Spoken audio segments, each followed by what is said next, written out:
Nosotros hoy vamos a ir directamente a conversar con nuestro invitado, muy estelar, economista, titular de la Secretaría de Economía del Partido Fuerza del Pueblo y miembro de la dirección política de ese partido. Gracias a Daniel Toribio por aceptar nuestra invitación. Gracias, Yanesi, por invitarme.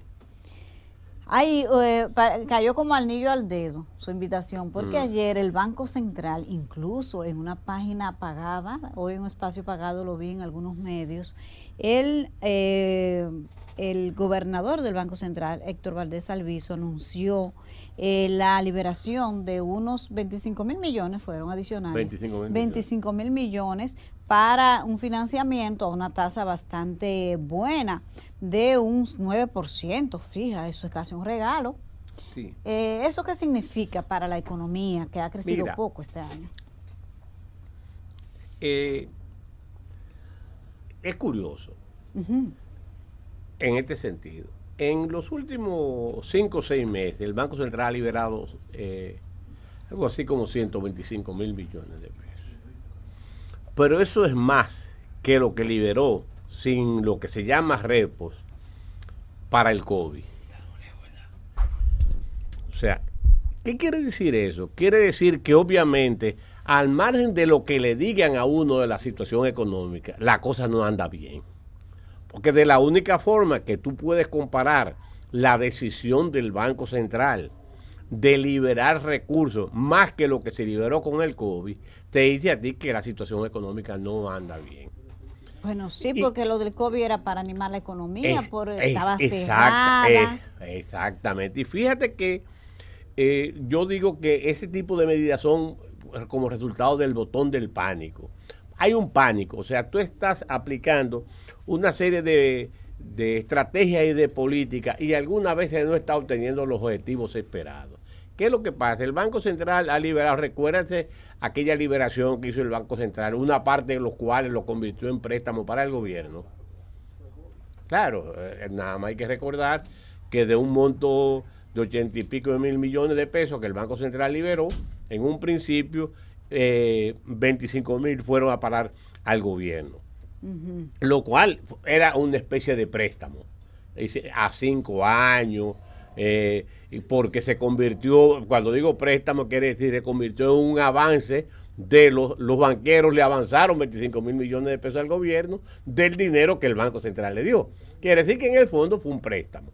De todas formas, lo que parecería ser, Yanesi, en estos momentos, es que se está llegando a un nivel de realidad. La gente está comenzando, desde el gobierno comienza a entender que es una realidad, que las cosas no andan bien. Mira, recientemente el Banco Central, el Banco Central no, yo digo que el fondo, en un error garrafal, o sea, el Fondo Monetario Internacional, dijo hace menos de 15 días que la economía va a estar creciendo un 3%. ¿Este año? Este año. ¿Pero es posible eso? No, ahí es que voy. Eso es imposible, para decirlo de alguna forma. ¿Que crees que es un 3%? Sí. ¿Y por qué? Voy a explicar. Lo primero es que la intención o sea, los estimados del Banco Central era que iba a crecer 4.5. Después lo bajaron a 4. Después a 3.5. Y ahora hablan de 3. Mira qué es lo que pasa. Para tú crecer un 3%, no quiero ser muy aritmético, muy matemático, pero para crecer un 3%, tú necesitas crecer en el año un 36%, porque ese 3% es un promedio, 12 por 3 son 36. Ah, sí. Tú tienes que crecer un 36. Ahora, ¿cuánto tú has crecido a octubre? Si el promedio es 1.9, quiere decir que tú has crecido 19. Para crecer 36, te faltan 17. Es imposible crecer 17 entre noviembre y diciembre. Tiene que crecer 8.5.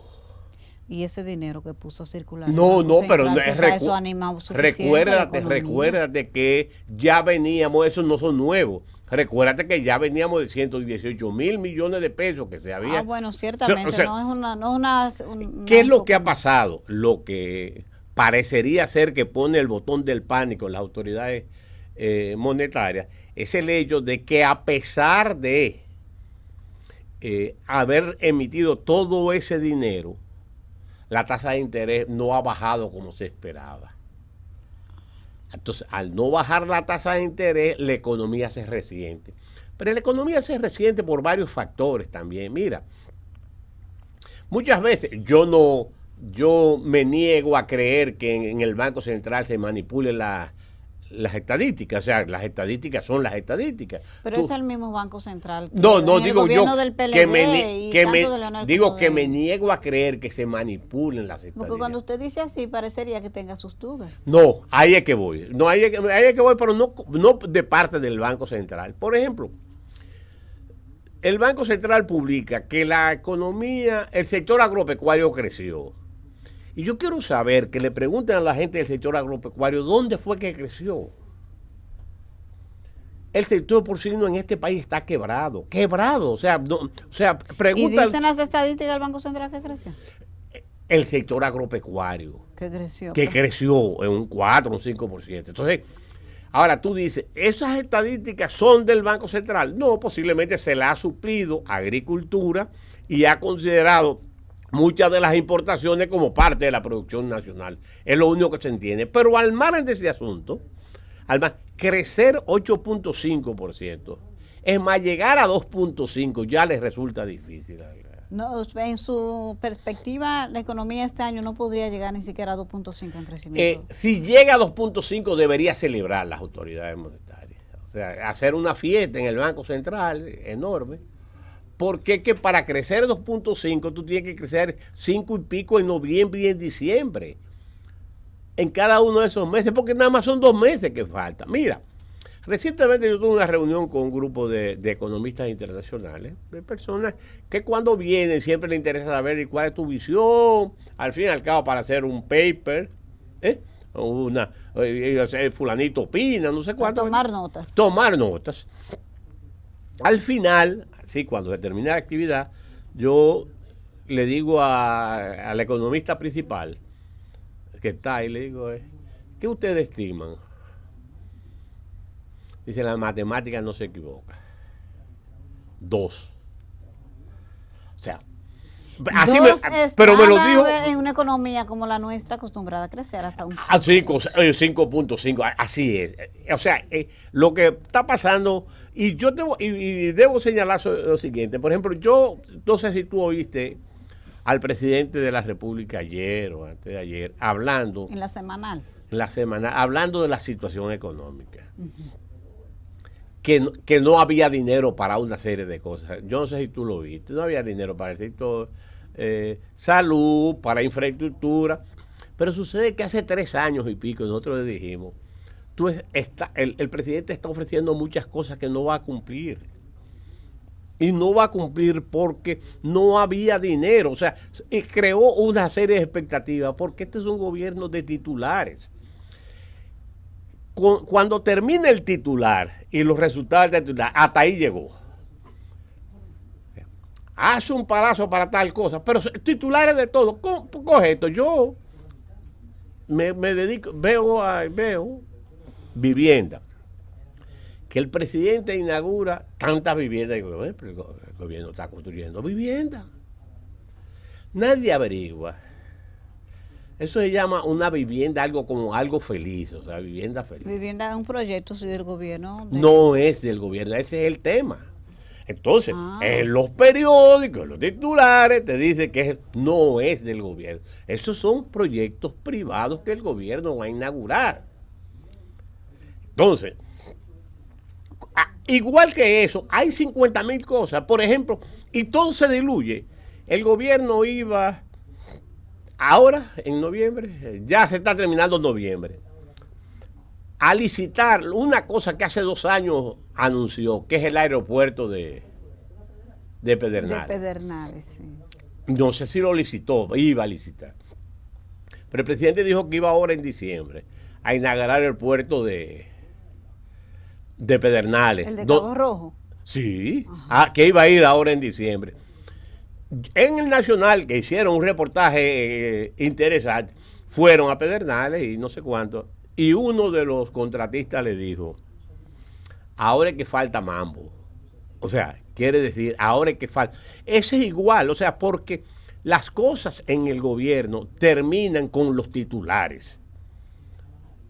Es igual, o sea, a mí me... Pero eso que usted está planteando, como si el gobierno tuviese un tema de incumplimientos, de ineficiencia en la ejecución, no se corresponde con lo que dicen las encuestas y la valoración que tiene el presidente. No digo que sea intención de voto, pero la población lo valora positivamente. ¿Por qué si es como usted dice, entonces la gente se siente tan contenta con este presidente? Yo te voy a decir lo siguiente, en mi opinión, los únicos que han salido ganando con la alianza Rescate RD son las encuestadoras. Ajá. Sí. ¿Por qué? Porque ahora ellas pueden decir que donde dije, digo Diego. Porque le van a imputar a Rescate RD, a la alianza, le van a imputar el cambio de los... No es así. O sea, no es cierto de que... o sea, yo no sé de dónde están sacando eso, pero yo te voy a decir lo siguiente. Pero los números de ustedes, ¿qué es lo que dicen? De la que fuerza estamos relativamente empatados los dos, O sea, Leonel y Abinader. Yo no estoy hablando de Fuerza del Pueblo y PRM. O sea, pero yo te voy a decir lo siguiente. Vamos a verlo en este escenario. Sí. ¿Cuánto sacó el presidente Abinader? En la pasada elección es 52%, una buena votación. Yo no conozco a nadie en mi entorno, tal vez uno se ofusca, que me haya dicho que votó por otro partido, vaya a votar ahora por Luis Abinader. No, mire, yo le voy a mencionar un caso. ¿El qué? El general Méndez dice que está loco con este presidente. El director del COE. No, pero estamos hablando de gente que no sean funcionarios del gobierno. O sea, estamos hablando de la gente del pueblo. Independiente. Mira, pero además, a nadie se le ocurre votar por un partido que le está subiendo los precios o un gobierno. O sea, tú eres masoquista y tú vas a ir con una boleta y vas a decir, déjame votar por este presidente que me subió los precios. Porque la verdad es que yo le pregunto, ¿qué ha hecho estas autoridades del gobierno que permita que una gente que no votó por ellos vuelva a votar? O sea, ¿qué ha hecho? No, ellos dicen que tienen un gobierno distinto. Yo le estoy diciendo lo que ellos dicen. No, pues yo estoy de acuerdo. O sea, ¿qué es lo que yo, vamos a coger. El presidente ha dicho que este es un gobierno transparente. Y yo digo, es verdad, es un gobierno transparente. Sí. Gobierno que ha hecho como 50 auditorías, pero no rinde cuentas. Porque ¿cuántas de esas auditorías han ido al PECA? No, hay mucha gente ahí en situaciones, en líos. Pero no han ido, o sea, son 50 auditorías, no hay una sola. Si tú vas a hacer un porcentaje, no hay una sola auditoría que haya salido bien hecha por la Contraloría. Una sola, Una sola, porque todos los días salen. ¿Y cuánta ha ido al PECA?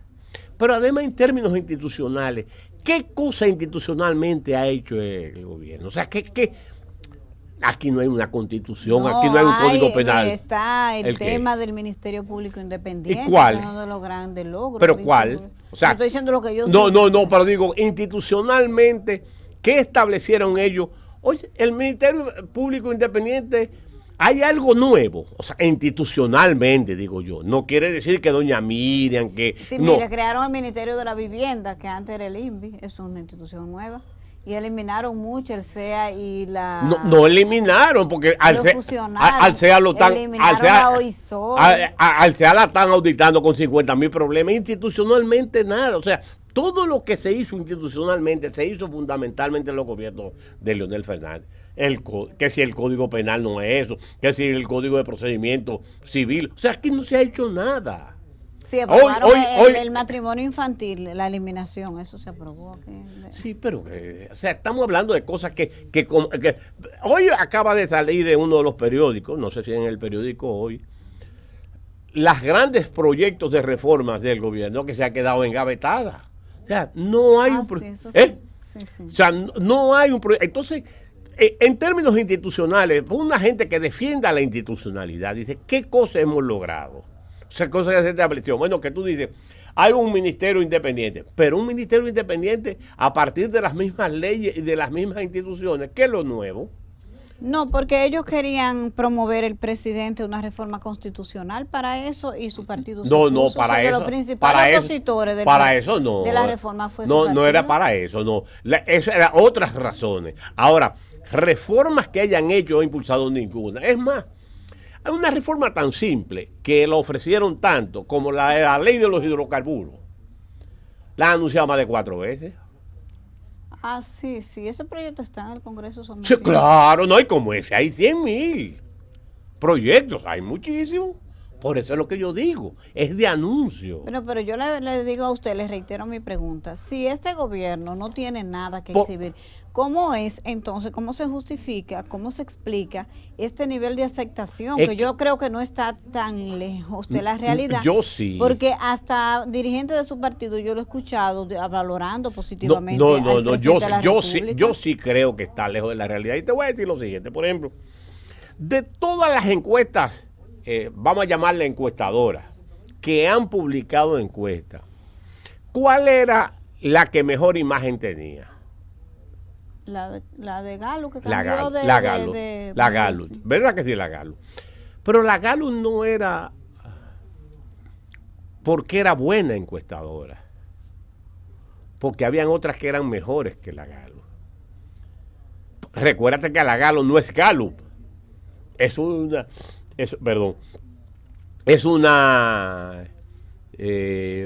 franquicia. Sí, o sea, Galo es una franquicia. Sí. Como es Galo Latinoamericana, como es Galo. Una franquicia donde tú dices, esto es lo que hay, esa franquicia yo la compro y yo te vendo McDonald's, te vendo Burger King, pero te vengo con la carne que yo consigo, con los aplatanada. No, pero ¿qué era lo que era útil? Y te estoy hablando de una empresa en la cual su dueño es muy amigo mío, Rafaelito Acevedo, o sea. Pero ¿qué era lo que valía de esa encuesta? Que era independiente. Pero sigue siendo independiente, ¿no? Porque es una marca que hay que preservar, Daniel, y nunca se ha equivocado la Galo. No, pero yo te estoy diciendo, que era independiente. Ella es uno de sus clientes, el PRM. Ah, yo no sabía, ¿no? ¿Cómo que no? En el documento que publica la Junta, bueno, para hacer las encuestas internas. Bueno, pero eso se podría. No, yo no digo, no, espérate. No, porque tampoco es que yo me voy a oponer a que tú hagas con tu negocio lo que tú entiendas conveniente. Lo que pasa es que yo tengo una carta mandada por Rafael Acevedo y publicada en todos los periódicos, a partir de un debate que se dio entre Francisco Javier y Rafael Acevedo en el 2010, donde Rafaelito dice que ellos no le hacen encuesta a partidos políticos. Ah, ok. No, pero tal vez cambiaron. Eso es válido. No, pero yo no lo critico. Ahora, quiere decir que el PRM es su cliente. ¿Sí o no? Sí, para las encuestas internas de elección de la candidatura fue su cliente. Yo no voy o sea, te digo, el criterio de Galo era importante porque era independiente. Era de un periódico, manejaba con cierto nivel de independencia y no sé cuánto. Ahora cambiaron ese criterio.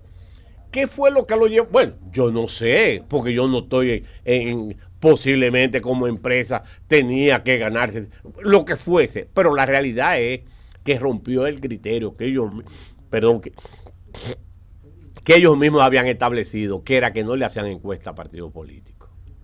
Bueno. No, porque quizás como yo le digo, cambiar de política, pero está bien. Enfoque empresarial. Pues, pero yo no lo discuto, inclusive yo dejé de ver los detalles de la encuesta hasta que hace... Pero porque no les beneficia a ustedes. No, porque hubo una encuesta anterior que yo demostré que estaba sesgada a favor de Abinader. ¿Y las encuestas de ustedes, qué es lo que dicen? Además de que usted dice que están en No, empate estamos, técnico. porque depende. O sea, hay una que te dice 40-35, 41-36. O sea, la diferencia son 4 o 5 puntos a favor Pero ustedes tienen mucho en esa posición, ¿no han avanzado? No, obviamente. Ha habido, en algunos momentos, ha habido que sube un punto, que 2 puntos, pero el proceso cambia. Y cambia por una razón sencilla, porque la gente comienza a ver una realidad de unas autoridades del gobierno, que de verdad, porque muchísimas veces, tú sabes que lo que muchas veces a uno le parece, como que desde ese entorno entiende que todo el mundo, o sea, que nadie tiene idea de nada. Por ejemplo, mira, el presidente habla de que aquí no se ha importado carne. Lo primero es, presidente. No, pero, aquí están importando, ¿no? Carne de Brasil. Sí, claro que sí, pero el presidente acaba de decir en el semanal de que no. Pero además no solo que están importando carne de Brasil. ¿Qué sentido tiene si tú no quieres importar carne de res de Brasil, darle autorización como a 40 mataderos brasileños para que puedan importar carne de Brasil? Mira, aquí el gobierno, y al presidente parece que se lo dijeron ahora, porque a mí me pareció, este es el semanal con mayor nivel de sinceridad que yo vi al presidente, para que tú veas. En la semanal de esta semana. De esta semana, sí. Pero el presidente dijo una cosa, pero que se sabía en este país. ¿Cuál? Lo que debió haber sido un éxito para este gobierno. Durante 40 años, este país vivió luchando para poder exportar carne de res a Estados Unidos. Y lo lograron el año pasado. Esas son de las cosas que hay que reconocer, lo lograron, qué bueno. El trabajo de los ganaderos dominicanos, de los hacendados dominicanos y del gobierno dominicano fue exitoso. Y de la noche a la mañana tú comienzas a dar permiso y autorización y permiso sanitario a Brasil, donde hay la vaca loca y hay la fiebre aftosa, que si aquí aparece una sola, no van a cerrar los mercados norteamericanos.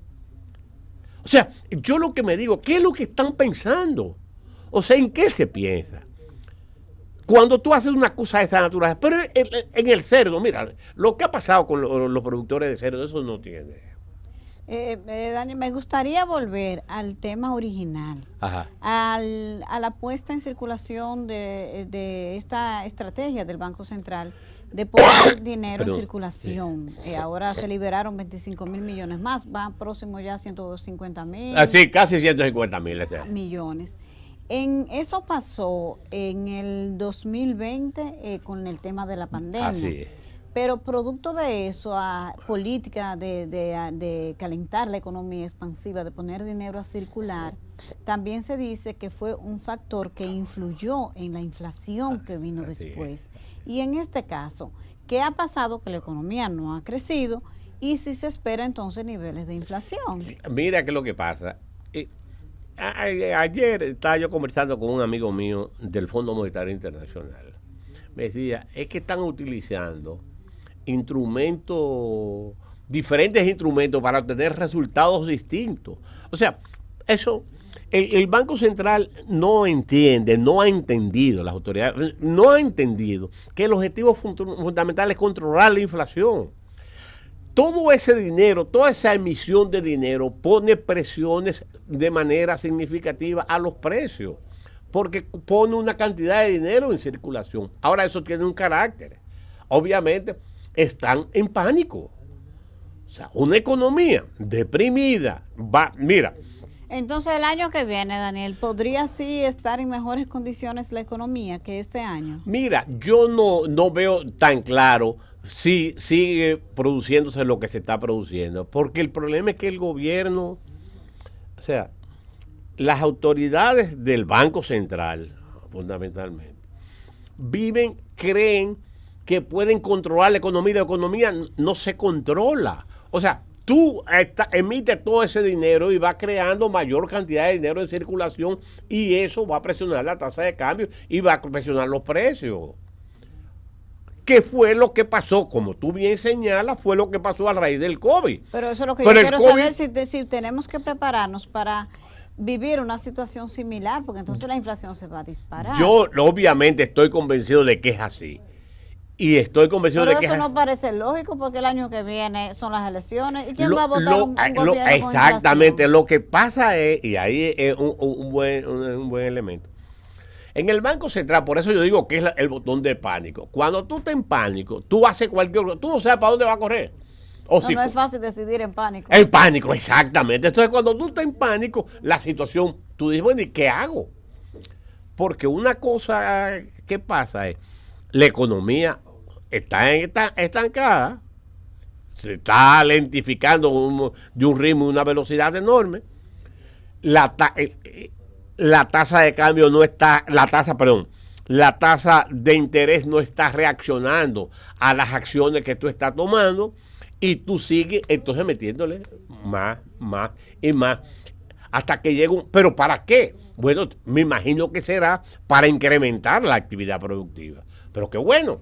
Pero el problema es que al mismo tiempo eso tiene un efecto en los precios. Porque al poner más dinero en circulación, puede tú incrementar ciertamente la actividad productiva. Podría, pero tiene una presión en el nivel de precios. Y ahí es donde está la situación. Cuando digo que, y lo peor es cuando tú actúas en acción de pánico. O sea, cuando tú actúas en pánico, mira. Aunque usted no tiene que alegrarse de eso, de que usted dice de que son reacciones de pánico y que obviamente si están equivocadas políticamente le beneficiaría a usted y su proyecto político de Leonel Fernández y la Fuerza del Pueblo. Es así, ustedes van a cosechar un resultado de eso. Mira, uno no quisiera de que fuera esa el cosa, pero son las actuaciones del gobierno y de la autoridad que ya, porque mira, el Banco Central debe más de $1 billón de pesos, billón. O sea, ¿A quién se lo debe? Deuda al público. Ah, de deuda. Sí. 1 billón es 1 millón de millones. Eso es mucho dinero. De pesos dominicanos. Eso debe el Banco Central. Ahora, si tú has visto todo el tema que tiene que ver con Baninter y los temas que ha habido, que llegó Ramoncito y... Bueno, esa deuda que eran de 55 mil millones que se emitieron para pagarle a todos los acreedores, se ha convertido todo eso en más de $1 billón de pesos. ¿Y eso qué representa? Porque usted lo dice, pero el Banco Central es el Banco Central. Lo que pasa es que para tú, porque en la medida en que tú tienes que compensar a los acreedores, al que tiene un certificado, va y lo saca, para que ese dinero no vaya a la economía o no se quede en la economía, ¿qué tú tienes que hacer? Ofrecerle tasa de interés favorable, de manera tal de que tú digas, no, pero espérate, no lo saco, o aquel diga, bueno, yo lo saco y esta parte lo entro aquí. Entonces, por eso la tasa de interés va siendo permanentemente presionada como resultado de las políticas del Banco Central, de esa emisión. O sea, si tú, digo, el Banco Central debe más de $1 billón de pesos. ¿A quiénes? A los tenedores de certificados. Al que tiene un certificado en la banca, en no sé cuánto. Y mira cuáles son los temores que hay ahí. Por eso yo digo que es muy peligroso actuar en el tema del pánico. Mucha parte mucho de ese dinero no es un dinero de dominicanos. Ajá. No. Muchos de esos dineros son fundamentalmente, una voz importante, de bancos, instituciones financieras, no sé cuánto, del extranjero, que es lo que un poco se llama capitales golondrinos. Son capitales que vienen aquí a buscar tasa de interés. Dice, si República Dominicana tiene una tasa de interés, para ponerte un caso, del 8%, y las perspectivas de devaluación son de 2 puntos porcentuales, y en Estados Unidos me están pagando 5, yo prefiero tenerlo en República Dominicana ganando un 6, que... Ahora, ¿qué es lo que pasa? Que el Banco Central, concomitantemente con lo que hizo, con la tasa de interés, perdón, con poner dinero en circulación, también ha bajado la tasa de interés del mercado. Y eso acerca mucho la tasa de interés en dólares en Estados Unidos con la tasa de interés en pesos en República Dominicana. Si los analistas, eso no es una decisión porque no es por buena voluntad que la gente viene aquí, es por obtener rentabilidad. Por conveniencia. Por conveniencia, si la rentabilidad o las perspectivas de devaluación que ellos analizan le dicen que la economía dominicana puede estar llegando a un momento donde no le va a ser redituable tener su dinero aquí, entonces se lo van a llevar para otro sitio, para El Salvador, para Guatemala, para Chile, donde les convenga más, para el chat de no sé cuánto, a cualquier sitio. Entonces, por eso es que las políticas económicas tienen que ser muy prudentes. Entonces, cuando tú actúas en pánico, tú no sabes lo que estás haciendo muchas veces. El tema de la deuda es una preocupación recurrente de la oposición, especialmente el presidente Leonel Fernández. Se ha hecho advertencias su partido de que este es un gobierno que ha tomado más prestado que desde los últimos gobiernos en 100 años, algo así, no sé, me parece un poco exagerado eso, pero todavía nuestro PIB, nuestra economía soporta el tamaño de la deuda, están a los informes de los organismos internacionales. Sí, lo que pasa es que la relación con el Producto Bruto Interno casi nunca es buena. Yo te voy a explicar por qué. Tú dices, no, la deuda con relación al PIB es menor ahora que en el 2020. Pero ¿sobre qué? Es el monto de la deuda entre el Producto Bruto Interno. Y eso por 100 te da un porcentaje. Pero si el Producto Bruto Interno es bajo, como fue en el 20 como resultado del COVID, tú estás utilizando un denominador mucho más bajo y decir que... Entonces son como medios truquitos estadísticos. Porque lo más importante para la economía no es ni siquiera cuánto de proporción del PIB tú pagas, o tú tienes de deuda, perdón, sino qué porcentaje de tus ingresos tributarios tú le dedicas a pagar los intereses. ¿Y cuánto dedica? 22% de cada 100 pesos que le entra al gobierno, 22 o 23 pesos se van en intereses. Eso es lo importante, porque en la medida en que esos 23 pesos, ¿qué es lo que pasa con esos 23 pesos? Que te están disminuyendo tu capacidad de pago. Y ya el presidente comienza en la declaración del semanal, que por eso te digo que en el semanal dice, hay una serie de cosas que no la podemos cumplir, como la atención primaria, las infraestructuras y inclusive la sostenibilidad de la deuda. Hasta de eso habló. Yo la verdad es que pienso que fue otro asesor el que le dijo lo que... Sí, tú lo ves y tú dices, bueno, y es que es cuando él habla de que en los próximos gobiernos tendrán que buscar nuevos ingresos para resolver el problema. ¿Eso quiere decir que va a haber una reforma fiscal? Eso es lo que él plantea. Eso fue lo que él no lo dijo así, pero lo que todo el mundo entendió era que era eso. En ese escenario, lo que yo estoy planteando y diciendo, el gobierno comienza a llegar a una realidad. O sea, llegaba a una realidad de que todo está bien. El gobernador del Banco Central te dice, todo va bien, pero ven acá, todo va bien y tú estás poniendo en circulación más dinero del que pusiste cuando estaba el COVID en crisis. Entonces no va bien. Por ejemplo, es igual que en política. Las cosas van bien. No, y yo tengo un 54, un 54, un 55 y está buscando al que tiene el 0.5%. Pero... O sea, lo que yo no digo que no lo busque. Yo te estoy diciendo que hay un cierto nivel de pánico, aún en la política, que lo lleva a buscar hasta donde no hay.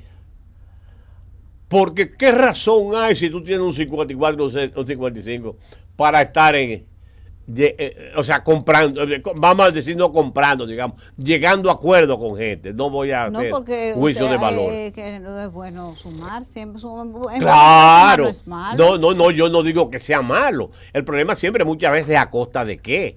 Eso te ha creado conflictos en muchas candidaturas al nivel del país. De muchísimos tipos. No, pero si es así tan malo como ustedes plantean, ustedes deberían hasta quedarse callados, porque si el enemigo se está equivocando, no le avise. No, pero es que el problema es que no hay forma, mira, es que no hay forma de que el gobierno, no solo que entienda, ¿no?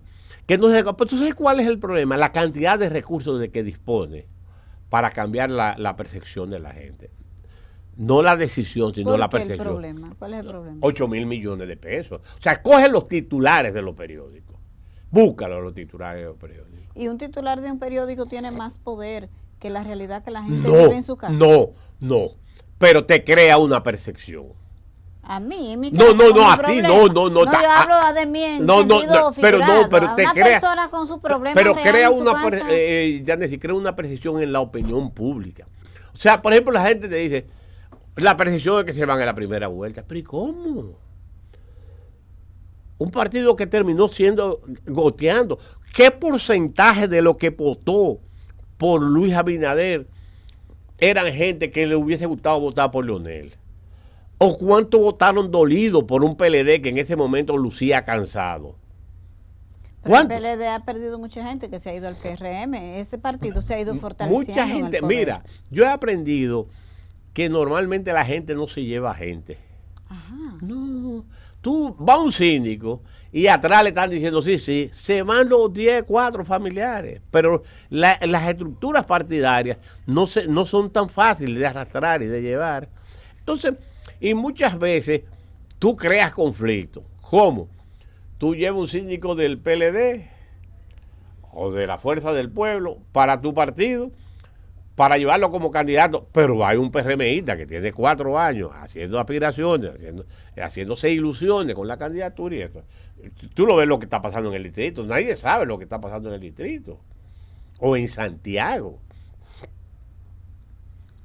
Bueno, pero el tema es que ustedes deben estar entonces frotándose las manos con todos esos errores que está cometiendo su adversario fundamental. Sí, pero insisto que lo que estamos atacando son las percepciones, que se trabajan con 8.000 millones de pesos. ¿De verdad? ¿A ustedes les preocupa eso? Óyeme, búscate los medios de comunicación, Yanesi. O sea, pero yo siento que usted se está dando por perdido. No, pero la percepción. Usted siente que perdió la elección. No. Lo que estamos haciendo esfuerzo por cambiar la percepción, no los resultados. Me explico. La gente te puede decir, sí, pero no voy a votar. Esta es la imagen que me quieren vender, pero yo no voy a votar. O sea, nadie va a ir de que los precios están altos. Déjame ir a votar por Luis Abinader.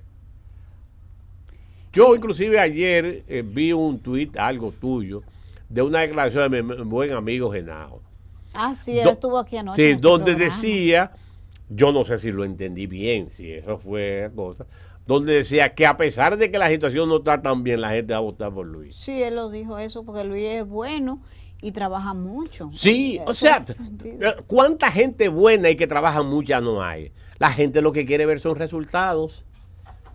O sea, yo estoy de acuerdo, no estoy de acuerdo, no, yo pienso que puede ser, pero la gente no vota por eso. En ningún país, yo no había visto,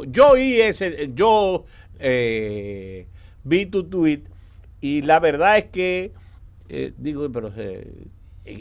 hablé al amigo Genao, no entendió, eso fue lo que él dijo, ¿verdad? Sí, pero que la ha manejado bien el presidente, que la gente ha entendido, que hay un tema internacional, que la economía no está colapsada, pero sobre todo que la gente valora que es está bien intencionado y que trabaja mucho. Pero es que, sí, que trabaja mucho, sí, ¿eh? Ahora la verdad es que ese no es el trabajo del presidente de la República, trabajar mucho. Digo, como él trabaja mucho. Desde mi punto de vista, el presidente no para en el palacio. Pero le ha ido bien, Daniel, así mismo. Sí. Digo yo que si algo te da resultado, tú tienes que yo creo que hasta a mí con 8.000 millones de pesos me hubiese ido bien al año.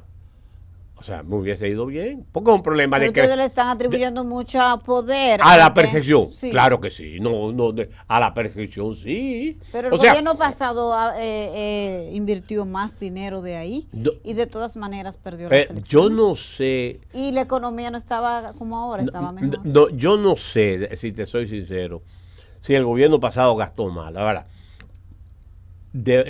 a mí muchas veces, inclusive yo me pongo, ustedes saben que mi esposa es periodista, yo me pongo a ver las portadas de los periódicos, los comentarios, las notas, los espacios pagados.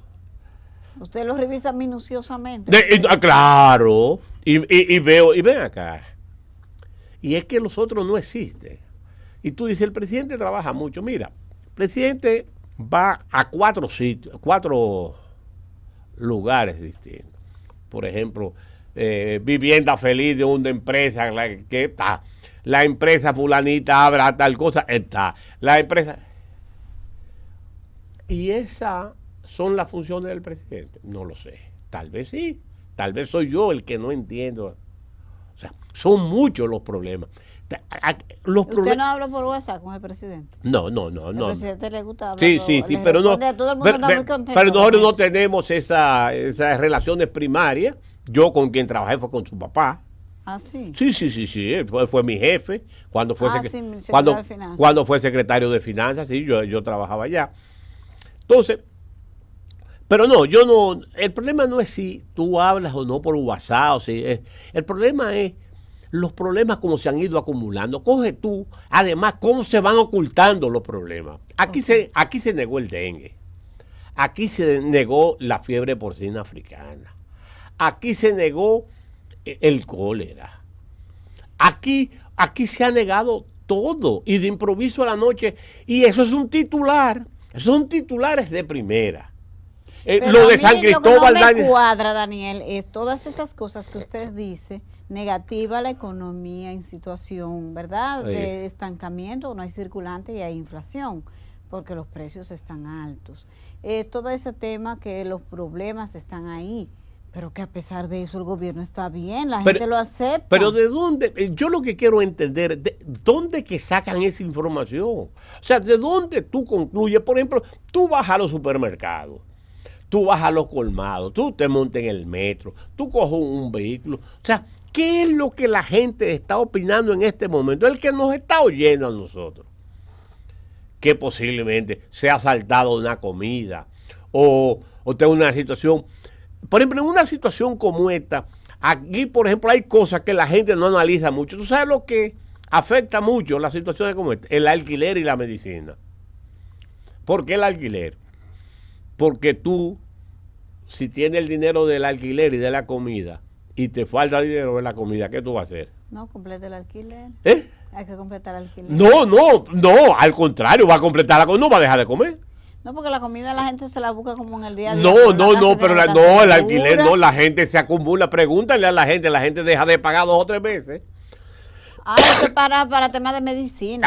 Por ejemplo, la medicina y la medicina también. O sea, tú dices, bueno, yo tengo que tomar Candelsatán, el otro, que son para medicinas recurrentes. Ven acá, pero yo tengo que tomar una todos los días.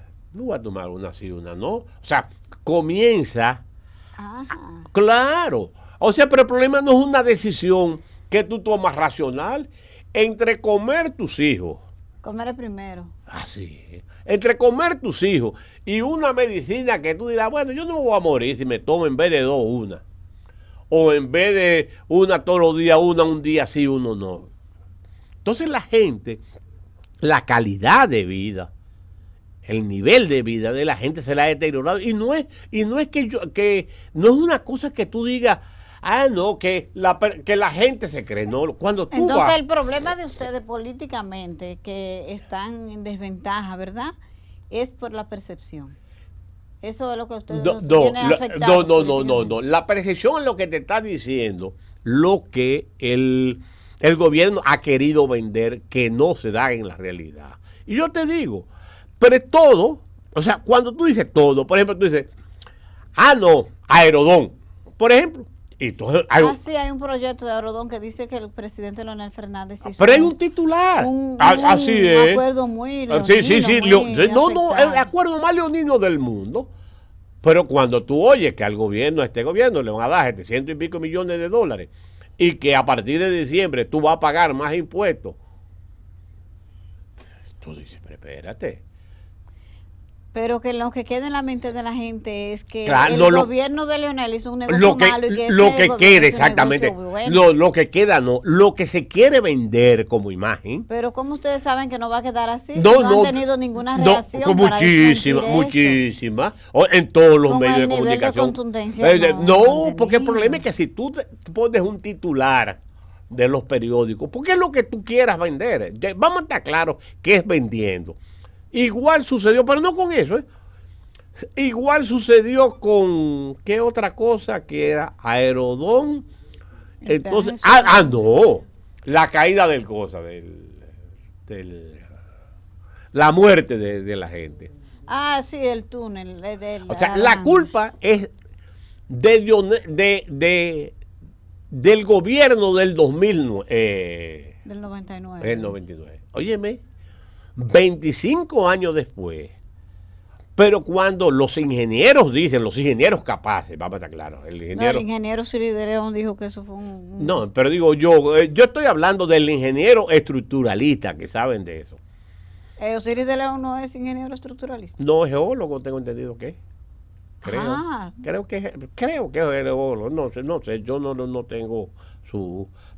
Ahora, el ingeniero estructuralista, un señor de 80 y pico de años, profesor de la materia, dice, no, tiene nada que ver. Mira, esto es uno de los casos más interesantes. Janio Otañez es un compañero ingeniero de Santiago, y escribió un Twitter que a mí me impresionó mucho. Él puso dos fotos.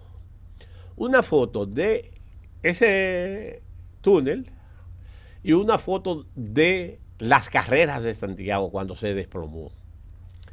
Entonces, la carrera de Santiago, en la carrera se desplomó y vino una avalancha de tierra. Ahí hubo fallas estructurales, porque los que desarrollaron la estructura debieron contemplar de que eso se iba a derrumbar. Ahora, cuando él pone la foto de esto, ¿qué tú encuentras? Roca. No fue una estructura, no se cayó una estructura porque ahí no había estructura. Ahí había, pon tú, una pared con no sé cuánto, que al caerle agua y la falta de mantenimiento generó que eso pasara. Ahora, el desarrollo, o sea, el discurso, el relato era volver a 25 años atrás.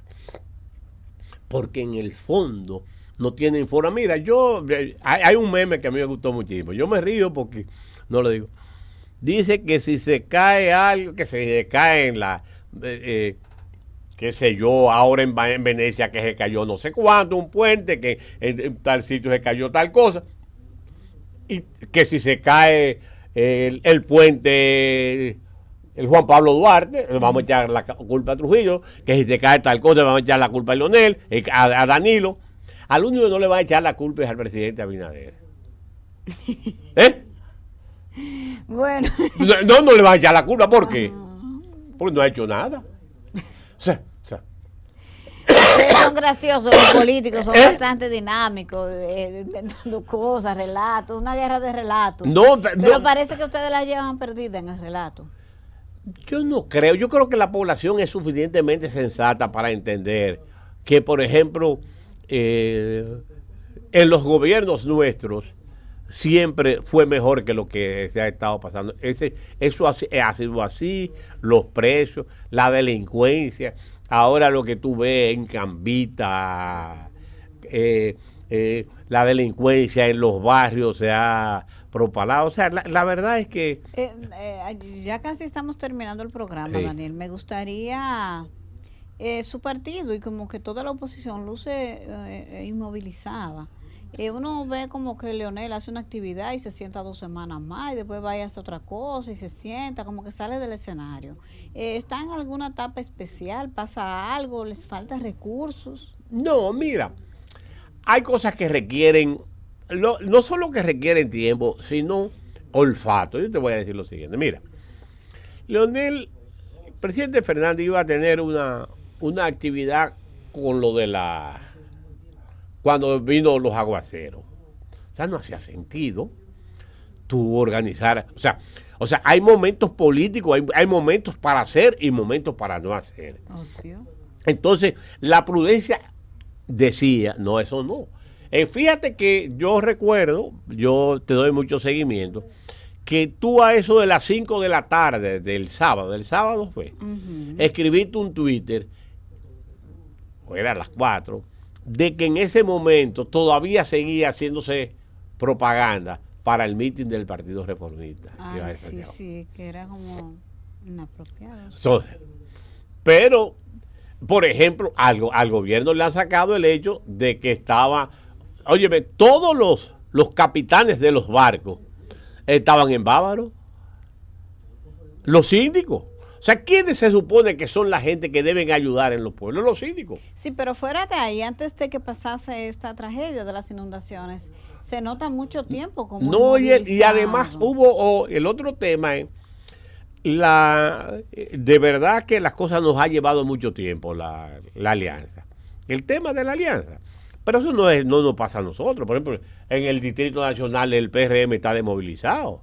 Pero igual en Santiago. En el distrito ya Luis definió hasta la candidatura presidencial, la vicepresidencia. Sí, pero y están avanzando. Todos los fines de semana tienen eventos, 2 y 3 políticos. No, todos los fines de semana él está saliendo y todos los días también él está en campaña full, eso es verdad. Vamos a reconocer. Ahora, yo dije, todo tiene su tiempo en el reino del Señor. O sea, va a haber grandes movilizaciones, actividades por parte del presidente, porque muchas veces también, una de las cosas que yo he aprendido, yo no sé si he podido convencer a la gente de eso, que las movilizaciones no ganan votos. Pero es que se haga algo. No, que la movilización. No, el presidente vive reuniéndose con sectores de todos los tipos, que si hoy, que si mañana, que si esto. O sea, el presidente está haciendo una labor y un esfuerzo sobrehumano alrededor de esos temas. Muchas veces vale más una reunión con un sector que una movilización grande, porque los sectores, mira, pon tú los sectores productivos, los golpeados que han estado en este gobierno. O sea, los sectores productivos, tú hablas con ellos. Entonces, ustedes sí están trabajando, pero que no se sienten, aunque no me escuchen, estamos trabajando con estamos trabajando con ustedes. Así es. Sí. Daniel, finalmente, la apuesta de ustedes es para segunda vuelta, pero eso no será muy arriesgado. Mira, yo no estoy... déjame decir lo siguiente. Yo oigo mucha gente, yo no apuesto a segunda vuelta. O sea, yo creo que nosotros podemos ganar hasta en primera vuelta. Ahora tú dices, ¿pero y cómo? Yo te voy a explicar. Mira, en el año, no me acuerdo, pero a la muerte de Peña Gómez, una serie de gente se hicieron senadores y síndicos, se acostaron sin ser senadores y síndicos, y se despertaron siendo senadores y síndicos, entre ellos amigos míos. ¿Y el papá del presidente también? En adición, sí, así es, pero que se acostaron. ¿Por qué? Porque la política no es así. La política no es una cosa lineal. Sí, pero esas cosas no pasan todos los días. A veces que pasa. Y el que cree que la política es una situación de corto plazo, no, eso va cambiando. Por ejemplo, cuando yo oigo las encuestas, yo oí a alguien decir una de las cosas que a mí más siempre me gusta decir, que es que las encuestas parten de un error de origen, que si las elecciones fueran hoy. No son hoy. No son hoy, así es. Bueno, pero finalmente, ¿ustedes apuestan o no a una primera vuelta o su real apuesta es a la segunda vuelta? No, nosotros vamos a hacer todos los esfuerzos posibles por ganar en la primera vuelta. Y pero ojalá ¿cómo con la posibilidad de 3 candidatos presidenciales? Haremos todo lo posible por ganar en la primera vuelta. ¿En alianza con los otros candidatos? Haremos todo lo posible por ganar en la primera vuelta, sí. Gracias a Daniel Toribio por esta entrevista tan dinámica.